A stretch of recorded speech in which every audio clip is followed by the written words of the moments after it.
The Death Mage Who Doesn't Want a Fourth Time. Chapter 25. The Journey by Carriage, Pushing Through the Mountains. As Vandeleur and the others made a triumphant return home, they were welcomed with cheers from the ghouls who had remained in the village. They had expanded the village beforehand in preparation, but since the population had increased by over 100 ghoul women who had been held captive, it now exceeded the village's limits. But nobody cared about that. And then the rescued ghoul women and adventurers were allowed to rest while Vandeleur undid the undead transformation on the food and spoils of war that had walked here on their own two legs so that they could be properly dismantled. The tongues and eyeballs of the kobold mages could be used as materials for alchemy. The fur of the kobold generals could be used for armor and clothing, while their fangs would make good knives. The only thing to be gained from ordinary orcs was their meat, but the tendons of the orc generals could be used to make bowstrings. Meanwhile, the tongues, eyeballs, and livers of the orc mages would be used as more ingredients for alchemy, and every part of the noble orcs' bodies could be used as materials. Their meat would be used for food, their intestines would be used in alchemy or to make medicine, their skin would be used to make leather items, their bones would be used to make armor or weapons, their genitals would be used in medicines that boosted sexual function, their golden hair would be used to weave stab-proof clothing. And, of course, their magic stones. If one were to bring these to an adventurer's guild, they could be paid a hefty sum for them. Euphu-foo-foo, materials tilde, I wonder what I should make tilde. It's a bit gruesome, but she's having a lot of fun, Vandeleur thought as he saw Teria skillfully handling a knife to dismantle Bugogan into pieces, while humming to herself. As he did so, she suddenly turned around. "Come to think of it, Van-sama, what will you do from now?" The knife dripping wet with blood and fat that she was holding close to her face was gruesome indeed, but it seemed that she was concerned about what Vandeleur's future plans were. The Ghoul King was a role that only existed while multiple ghoul villages unified against a common enemy. It was different to the king title of other races like goblins or kobolds. Now that the noble orcs had been defeated and the rest of the enemies eliminated, there was no point in Vandeleur continuing to be the Ghoul King, nor was there a reason for all of the ghouls to continue to stay in one place. Teria and her followers would return to their original village and go back to living their normal lives. "That is precisely why I must take Van-sama back with me." Teria held this thought in her heart as Vandeleur replied, "About that, there is something I want to discuss tomorrow." Something you want to discuss with just the two of us, tilde?" "No, with everyone." "I guessed that would be the case. Ho, oh, ho, ho." That night's dinner was a feast to celebrate their victory. The ghouls praised each other's deeds over grilled skewers and soups made from orc meat. The appetites of the women who had been held captive were particularly fierce. They devoured the orc meat greedily, as if in repayment for having been treated as playthings for so long. Even the female adventurers, who had only been desiring death, had vigorous appetites. Right now, they only wanted to undergo the ghoul transformation to become Vandeleur's followers, so it seemed that Zadoris's advice of, "Your bodies won't be able to handle the ritual if you don't build up your strength a little," had been effective. Vandeleur had never imagined that the death attribute charm skill would be effective on humans that had lost the will to live and only desired death. "If I was on Earth right now, I could probably make a lot of friends just by standing near famous suicide spots." Well, if he actually did that, he would probably end up as the founder of a new religion. So even if he was on Earth, he probably wouldn't do it. Vandeleur munched on a noble orc skewer as he thought about this. The meat had been smeared with tear sauce asterisk made from fruits and herbs that grew in the devil's nest before being cooked. Each bite filled his mouth with the meat's juice and melted fat, but the tear sauce provided it with a clean aftertaste. It was the kind of food that he could eat endlessly. He couldn't help but to be emotionally moved by the taste of the meat. Translators note tear sauce is a kind of Japanese sauce used in grilled food, sushi, nebmono, and gyoza. Among the foods that he had eaten since reincarnating in Lambda, the wild boars had been tasty, but the meat of the huge boars that he had been eating since he starting living in this village had been even tastier. But the meat of the noble orc surpassed even that. Even high-quality pork from Earth couldn't compare to this. It was so delicious that Vandeleur was sure of this, even though he had never eaten high-quality pork. Ooh, I finally won one against them, while eating the meat of the noble orc that he would definitely not have been able to taste on Earth. He felt proud of his victory against his uncle's family. The first step in the ritual to turn human women into ghouls was to dig a hole in the ground large enough to contain all of the women undergoing it. Next, ghoul blood and the venom secreted by their claws were added to the mud while offering prayers to the goddess Vida, and then more mud was put back into the hole, submerging the women. They would then be transformed from humans into ghouls after 3 days. It just looks like we're drowning them. Staring at the mud that Keisha and the other female adventurers had been submerged in, he repeatedly used his magic to check that he could still detect signs of their life. He couldn't help it. After all, in normal circumstances, they would be suffocating to death. There is no problem with this. This is the method that has been used since long ago. Though if we tried this on races other than humans, such as monsters or other races created by Vida, they would drown. Sama, this is how I transformed from a human into a ghoul. Hearing the approval of the 2 elders, Zadorus and Teria, and sensing that he could still detect the female adventurer's signs of life after 10 minutes, Vandeleur was convinced. More importantly, we must continue the discussion from the other day, must we not?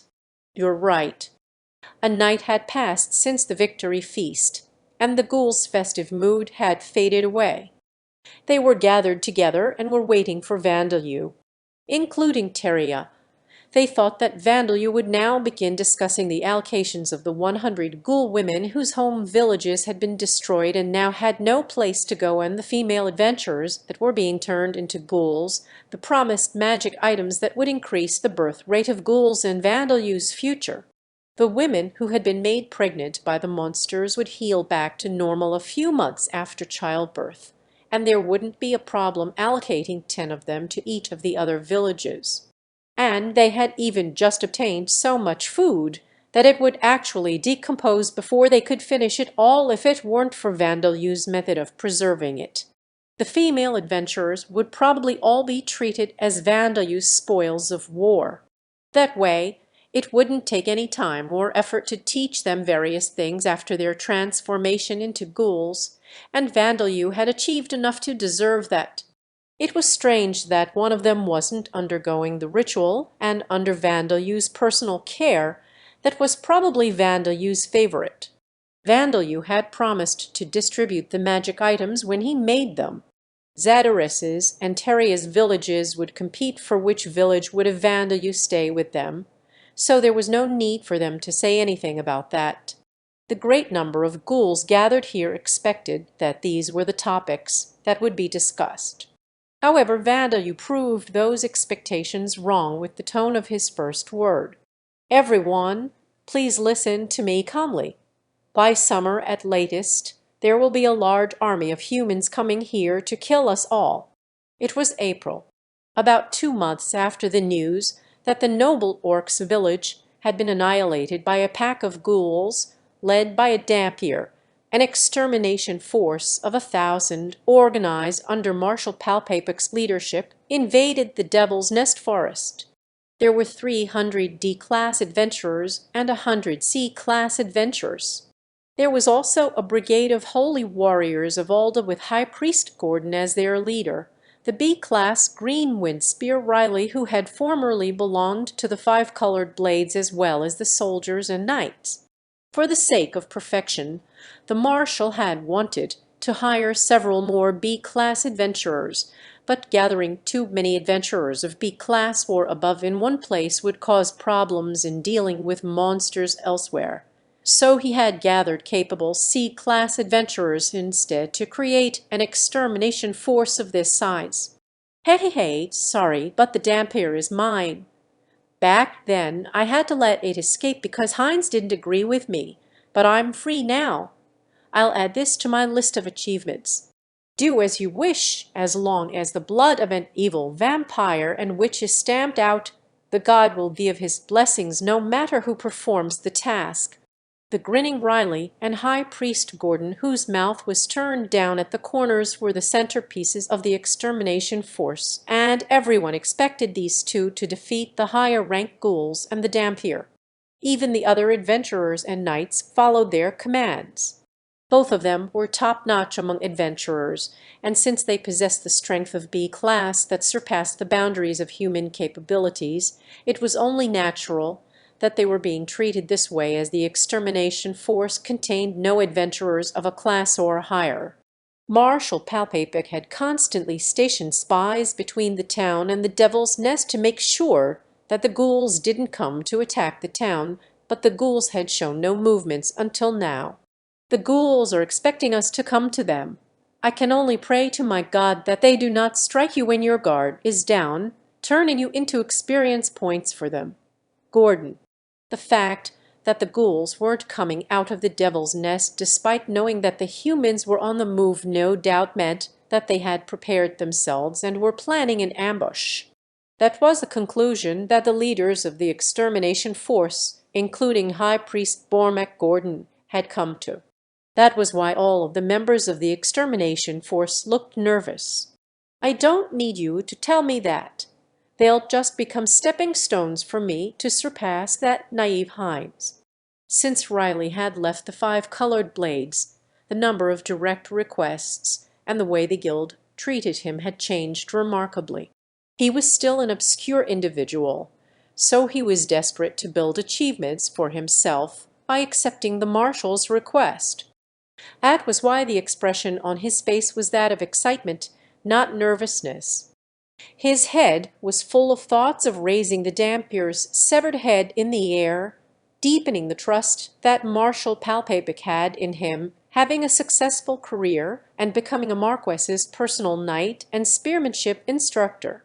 And so the extermination force entered the Devil's Nest and began searching for the enemy.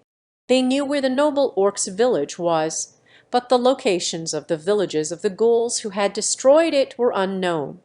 Since it was a dangerous Devil's Nest, they had hesitated to send in adventurers to investigate the Devil's Nest beforehand.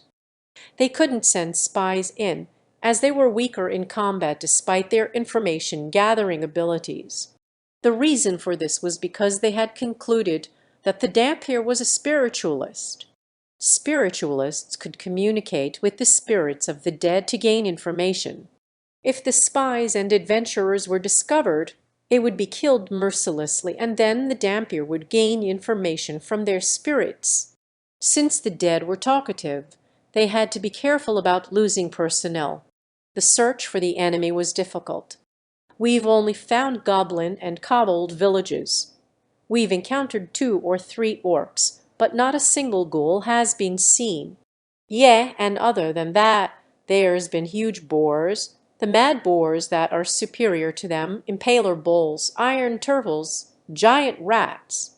Nothing but beast-type monsters.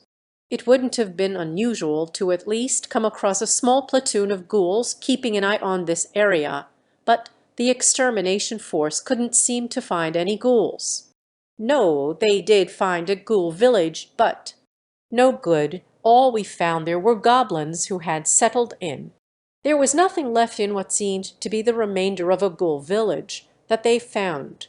The ghouls are definitely gathered all in one place, waiting to ambush us. This is bad, even though we have 1,000 people if they were to come attacking all at once. So what? I'm going to take revenge for Rickon, my younger brother. The older brother of an adventurer thought to have been killed by orcs made this angry declaration, but nobody reminded him that it was the orcs, not the ghouls, who had killed his brother. Well, the women might have survived, but there's a high chance that they've been turned into a ghoul, right? We have to save their souls as soon as possible." The male adventurer didn't object to the words of the devout old follower. Even he agreed that after being treated as playthings and then turned into ghouls, they would be happier simply being killed. The extermination force set up an encampment in the place where the orcs' village had been as they continued their search of the devil's nest.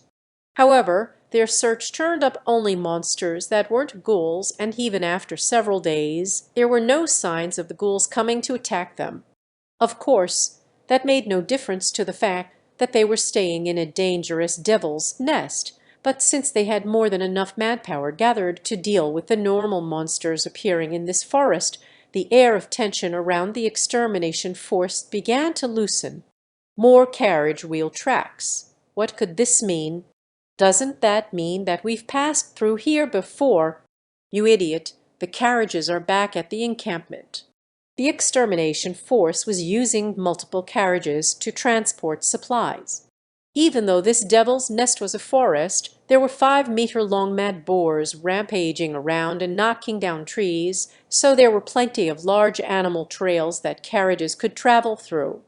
However, those carriages were either back at the encampment set up in the ruins of the orc village or outside of the devil's nest entirely, going back and forth from the town to bring in more supplies. There was no way that those carriages could be using this animal trail that was in a completely different direction from the town and encampment. Then what are these wheel tracks? Do they look like monster footprints to you? Adventurers probably passed through here a long time ago. The lack of horse hoof prints is proof of that. The rains washed away everything except the deep wheel tracks.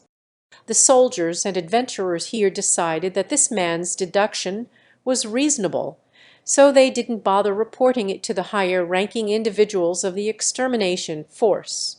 Parties of adventurers brought carriages into the Devil's Nest from time to transport large quantities of materials. Defeating orcs and huge boars would yield a lot of meat, while cutting down ants would yield valuable timber, but carriages were necessary to transport these items that would weigh hundreds of kilos through the Devil's Nest. There were space attribute mages that could transport luggage in a subspace, and there were also magic boxes created through alchemy by these space attribute mages. But both of these were rare, so the vast majority of adventurers didn't have access to these. And so these members of the extermination force assumed that these wheel tracks had been made by such adventurers. They would discover that this was an incorrect assumption 2 weeks later. By that time, Marshal Palpapic and Viscount Balches had grown increasingly impatient, and the extermination force's tension had all but vanished. "There are carriage wheel tracks leading outside the Devil's Nest. Why did nobody realize this earlier?" Gordon shouted in rage at the subordinate who had delivered this news. Since the wheel tracks were heading in the complete opposite direction from the town, towards the Boundary Mountain range, nobody paid it any attention, and while vampires might use a carriage, nobody had thought that the ghouls would be. Monsters like goblins and orcs generally didn't use carriages. No, they couldn't use them. They didn't possess the knowledge required to build them. Monsters like vampires who hid in human societies and lured humans to cooperate with them had ways to obtain carriages, but the only cases in which goblins and orcs possessed carriages were when they plundered them from humans. They would use the carriages roughly without being able to perform maintenance on them, and often eat the animals needed to pull them, so the carriages usually broke and were abandoned or taken apart for materials to build houses. Even though ghouls were far more intelligent than goblins and orcs, the same should have applied to them. That was why even the experienced adventurers hadn't come to the conclusion that the ghouls were using carriages for transport. The knights and soldiers who had been instructed to listen to the advice of the adventurers had thought the same as them. But they had searched the Devil's Nest over and over without finding a single ghoul, and the ghouls had never attacked. and there were deep wheel tracks leading outside the Devil's Nest, as if dozens of carriages had all passed through the same place. There was only one possible conclusion. Shit, that Dampier used carriages to run away with the ghouls. How did nobody notice what the hell are the spies doing? Riley shouted these words, but everyone knew the answer to his question, including himself. The spies had been keeping a proper lookout between the Devil's Nest and the town. What Marshal Palpatine had been cautious of was the potential of the ghoul advancing on the town from the Devil's Nest, not the possibility that they would escape in the opposite direction towards the Boundary Mountain range to the east. That was why all of the precious spies had been positioned to the west, between the town and the Devil's Nest. To think that the Dampier leading a pack of hundreds of ghouls would run away without fighting. We've been tricked. High Priest Gordon let out these words with a frustrated groan, and the Extermination Force's expedition came to an end. But other than him and Riley, who had missed out on a chance to add more achievements to his name, the rest of the Extermination Force returned to the town with expressions that were happy rather than bitter.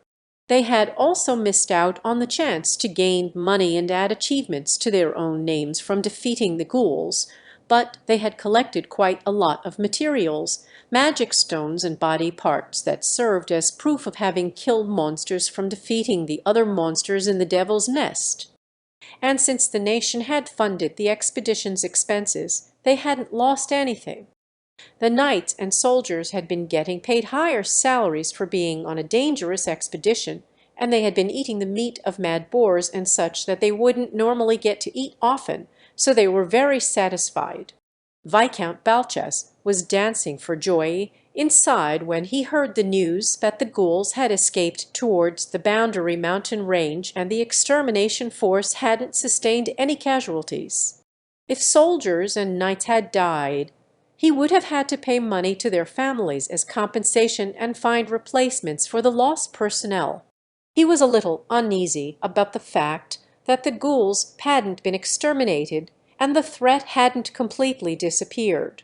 But beyond the mountain range, there were countless Devil's Nests so large that his entire territory could easily fit inside them, and the monsters living inside them weren't on the level of noble orcs. It had been told since the age of the gods that numerous dragons, which were designated as disaster-level monsters, lived there. He had a strong feeling that there wouldn't be much difference if a few hundred ghouls were added to those monsters. Viscount Balchas was more interested in the forest-like Devil's Nest, whose monster population had been largely decreased by the 1,000-strong Extermination Force. Since there were no longer any powerful monsters living there, if the rest of the monsters were hunted down and mages were hired to purify the tainted mana there was a chance that this Devil's Nest could be transformed into prosperous farmland. With thoughts like these running through his mind, he didn't have many brain cells spare to devote to worrying about the ghouls and Dampier. To think that they would run away. With an expression as if he had swallowed dozens of bitterbugs *, Marshal Palpatine dispatched spies to check whether the ghouls had really run away towards the mountain range and then turned his attention towards other things. Translators note there's a Japanese expression that translates to something like as if having swallowed a bitterbug that basically means wearing a sour expression. In this case, having swallowed dozens of bitter bugs means his expression is very bitter indeed. Now that the ghouls had escaped, he would have to enter a political battle with the finance minister who would be making complaints such as, was such a large budget really needed, and could it be that you were simply planning on using the nation's funds to help purify the Devil's Nest in the Viscount's territory and turn it into usable land? The one who had benefited the most from this incident was Viscount Balchas, whose territory had increased and could potentially benefit greatly in an economical sense. And because the adventurer who had obtained the information regarding the Dampier Vandal had promptly vanished, and the expedition had ended in failure, none of the information that he had provided was recorded in the written reports. The only place that information remained was in the memories of a few of the people involved. In the discussion on the day after the victory feast, Vandeleur told the ghouls of the humans that were going to march on the Devil's Nest. Naturally, their angry response was, "We'll ambush those humans. We've become strong. No matter how many hundreds of humans come, we won't be defeated." As Bigarro raised his fist valiantly into the air, many of the ghouls agreed with him. Their levels had increased in the battle with the orcs, and more than a few of them had increased in rank as well. Indeed, the ghouls' strength in battle had grown substantially. However, "Sorry, Bigarro, we can't win this battle." Vandeleur declared that they wouldn't be able to win against the humans. "Why not?" "King, we're strong. We won't lose to the humans. With you here, we can win. Why are you saying we can't? Let's fight them together." The ghouls' opinion seemed to be unanimous, and Vandeleur chose his words carefully as he replied, "Yes, we've become strong. If humans attacked with equal numbers as us, we would win. But unlike orcs, the humans will make the preparations they need to defeat us, and they will come into the Devil's Nest from outside to kill us. This time we are the ones on the defense. A surprise attack like when they had attacked Bugoben's village would be impossible. The humans would gather numbers and add high-quality individuals among their army as well. And they will keep coming at us until we are defeated. If we defeat their first extermination force, they'll send another, and if we defeat that one, another after that.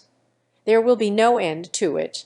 Even if the first extermination force was successfully repelled, the shield nation of Murg would certainly not leave such a dangerous pack of monsters alone. They would definitely send in a second extermination force. If this were a conflict between humans, there would be movements to find a middle ground and suppress the conflict at this point, but ghouls were monsters to humans. And the Devil's Nest was only 3 days' travel from the town. There would be no compromise. Unless the ghouls did something about the entire shield nation of Murg, they wouldn't stop. No, the Amid Empire would step in before Murg came to ruin. There was simply no end to this for Vandeleur and the ghouls. It is as the boy says, "Since the humans originally gathered their forces to exterminate the noble orcs, there will be numerous adventurers and knights strong enough to have defeated that noble orc boss." As Zadyrus voiced her opinion, Bigarro said no more, only giving a low growl. But even as Zadyrus spoke against Bigarro's advocacy for war, she had a bitter expression on her face. They had just managed to defend the village from the noble orcs. It was only natural for her to feel this way. The ghouls weren't even thinking of attacking the human town. They would be satisfied if they could just continue living in the Devil's Nest as they had been up until now.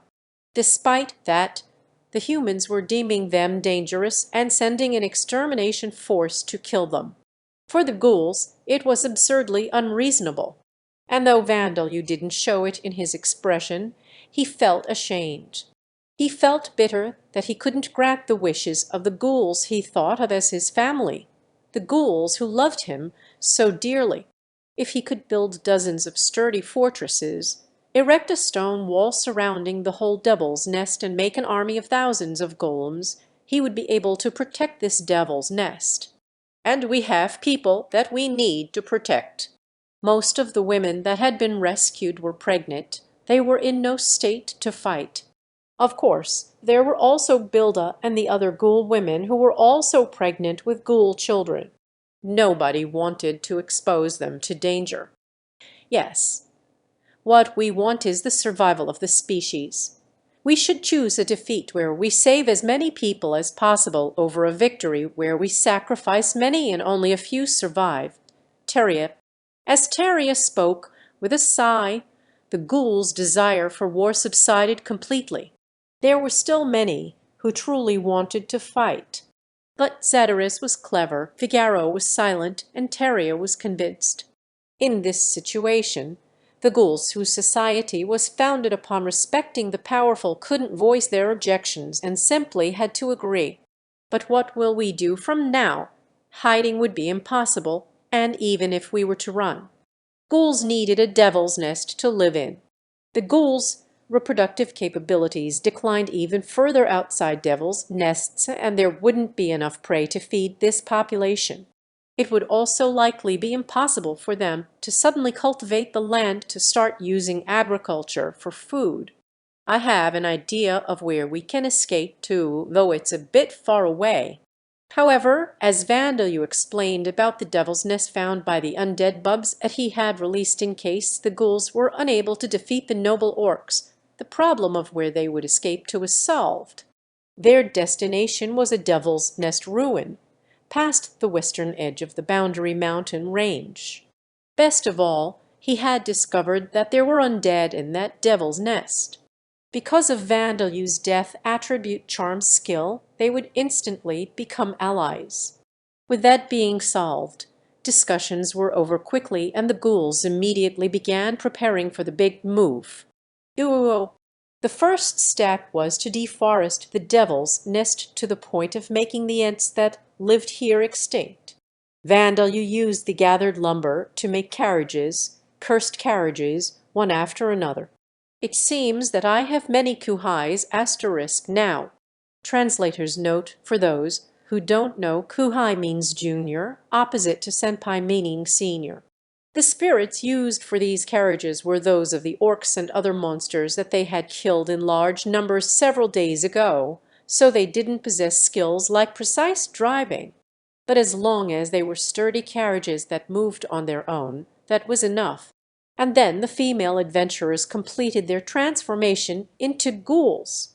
They didn't even get a chance to get accustomed to their new bodies before they and the pregnant women were loaded into carriages to leave the devil's nest.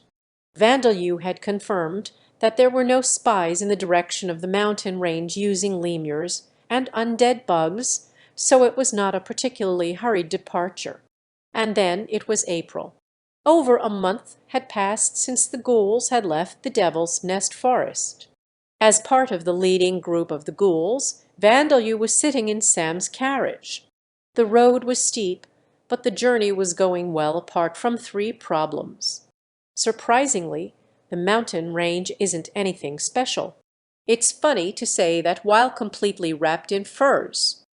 Cold weather clothing for crossing the tall mountain range had been made from the furs of animals that they had hunted in the Devil's Nest forest. Ghouls were far sturdier than humans, so they were mostly unaffected by altitude sickness. The ghouls' energy had decreased a little from having left the Devil's Nest, but that was compensated for by Vandeleur's strengthened followers' skill. The mountain climbers of Earth would question whether their current equipment was enough, but they could proudly say that it was. The one thing that was more likely to be a problem than their equipment or materials was the road. Steep paths and cliffs that even mountain climbers would have to risk their lives to climb were frequent. Boy, I'll leave the road to you. Okay, Tilda. However, as long as Vandeleur's mana didn't run out, it wasn't a problem after all. After turning the mountain surface into golems, he could just use golem transmutation to make roads that the carriages could pass through. If the roads were narrow, he would make it wider, and if there were steep cliffs, he would dig tunnels through them. At first, Vandeleur had thought of using golem transmutation and his mana to brute force his way through the mountain range, tunneling under it instead of trying to cross over it. But a tunnel large enough to fit carriages going through could potentially cave in, and there would be huge problems if they came across an underground water reserve, so he decided against it.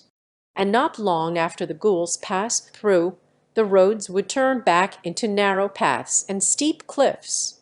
Worried that the Shield Nation of Merds spies might discover them, Vandeleur had made it so that they couldn't be followed, and this turned out to be a great success. In fact, several days later, the spies dispatched by Marshal Palpabrik around a month behind Vandeleur and the ghouls were at the foot of the mountain range. They decided that further chase would be impossible and returned to the town. So if there were any problems, they were. monster attacks nursing the weakened ghouls and the rush of babies.